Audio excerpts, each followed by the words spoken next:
This is Cedric Crawford with a little food for thought for you today.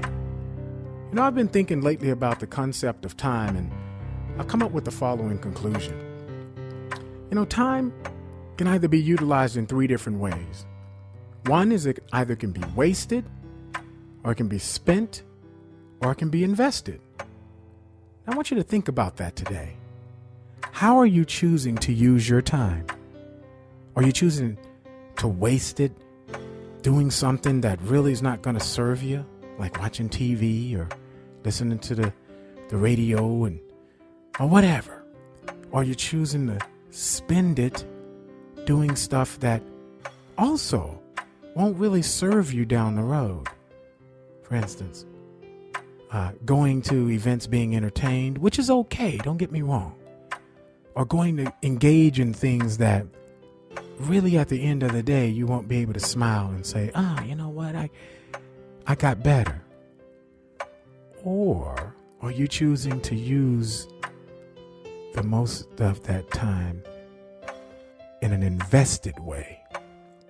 In fact, the term invested itself means that you're expecting some type of return from the time invested. I'd invite you to think about that today. What are you doing with that time? I found something really interesting. It doesn't matter where we're at in this world and who we are, or where we came from, or how big we are, how small we are, how smart we are, or how not so smart we are. Our color, nationality, or religious background. One thing we have in common. We all have 24 hours in any given day. Really think about that. Not 25, 26, not 21, 22. Nobody has any more, any less than the next guy or gal. We all have 24 hours in a day. And what separates the haves from the have-nots and the average from the exceptional is how we choose to utilize that time.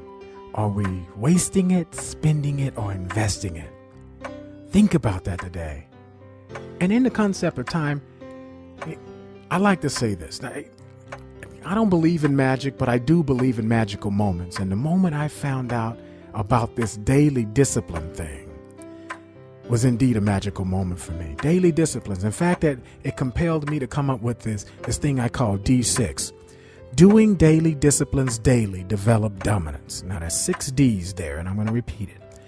Doing daily disciplines daily develops dominance in any area or category without exception. Now, if that's true, then the main important thing is, what daily disciplines are you doing? Because where you're at today was determined by the daily disciplines you've done yesterday. And if you want to be better today, you're going to have to adjust some of those daily disciplines. Now, this applies to everybody, including me. Here's the good thing, is if you have some good positive daily disciplines, man, it's really going to determine and pay off well for you, because that is seriously time invested and not wasted or spent. Here's another thing when we talk about the daily disciplines. There's 6 steps I've come up with as part of this daily discipline type thing. I call it the RLPWRA. I know that's a lot of letters, but let me break it down. It's quite simple. R stands for reading. This is nothing new. Reading. What are you reading? In fact, a great man once said that you tell me about the books you read, and I can tell you about who you are. That is so important, because what are you reading? I mean, you got to really get your head into something that's going to make you better. Something that's going to sharpen your tool or your pencil. I heard the story about the wood logger who the actual production rate dropped because he refused to sharpen his axe. Now think about that. All you have to do is sharpen that axe and your wood production goes up. And that's a good metaphor and for life. I mean, really, we have to sharpen these tools. If we want to be better and do better and take more control of our lives and have better outcomes and results, we have to be able to sharpen those pencils of ours. So reading, that's one. That's a good daily discipline. What are you reading? And I don't mean like romance novels, and stuff like that. That's okay. I'm not saying throw that out the window. No. But really pay attention to what are you doing? What are you doing? What are you reading? Next thing, L. What's the L? Listen, what are you listening to?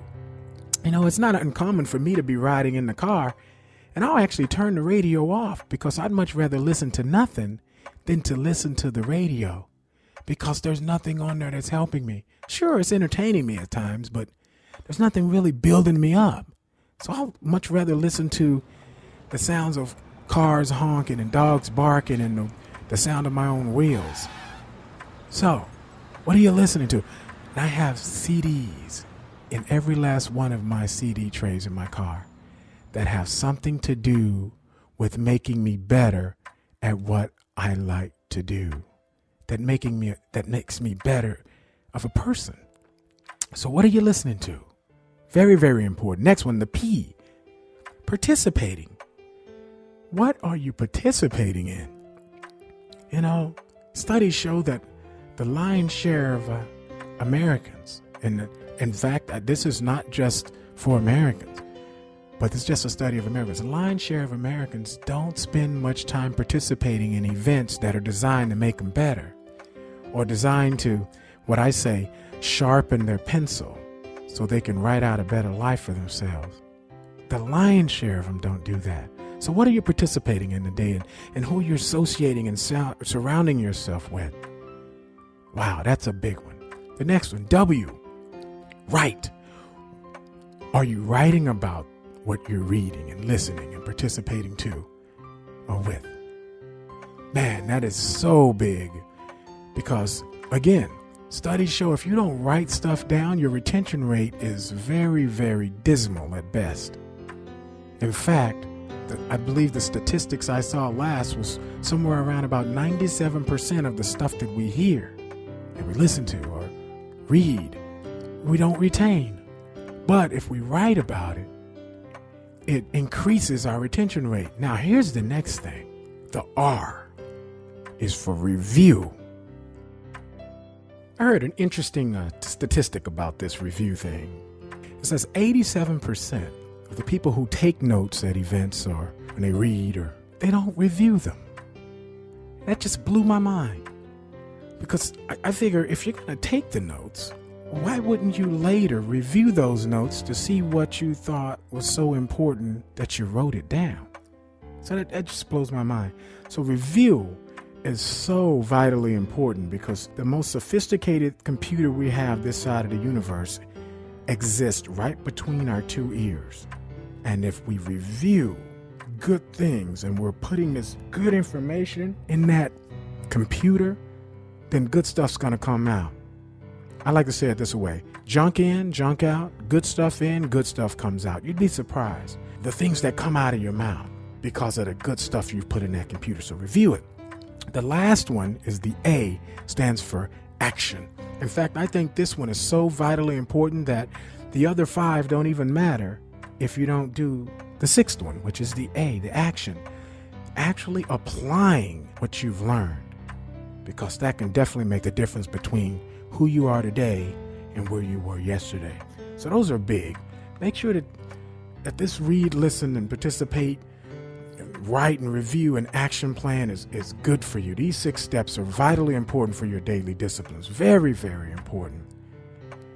I wanted to share that word with you today. Now, I don't know who you are, but I do know this about you. There's something that's special about you. There's something that you got going on inside of you. I'm not a special guy, but the process that we all can go through can be one that's special if we choose to go through that process. So hopefully today this time thing is kind of gave you a little tap on the shoulder and reminded you that yes, are you wasting it, or you're spending it, or you're investing it? I would hope that you're investing it. Choose wisely. Remember, it's all your choice. This is Cedric Crawford saying that we only get one time through this life thing. So let's make it great.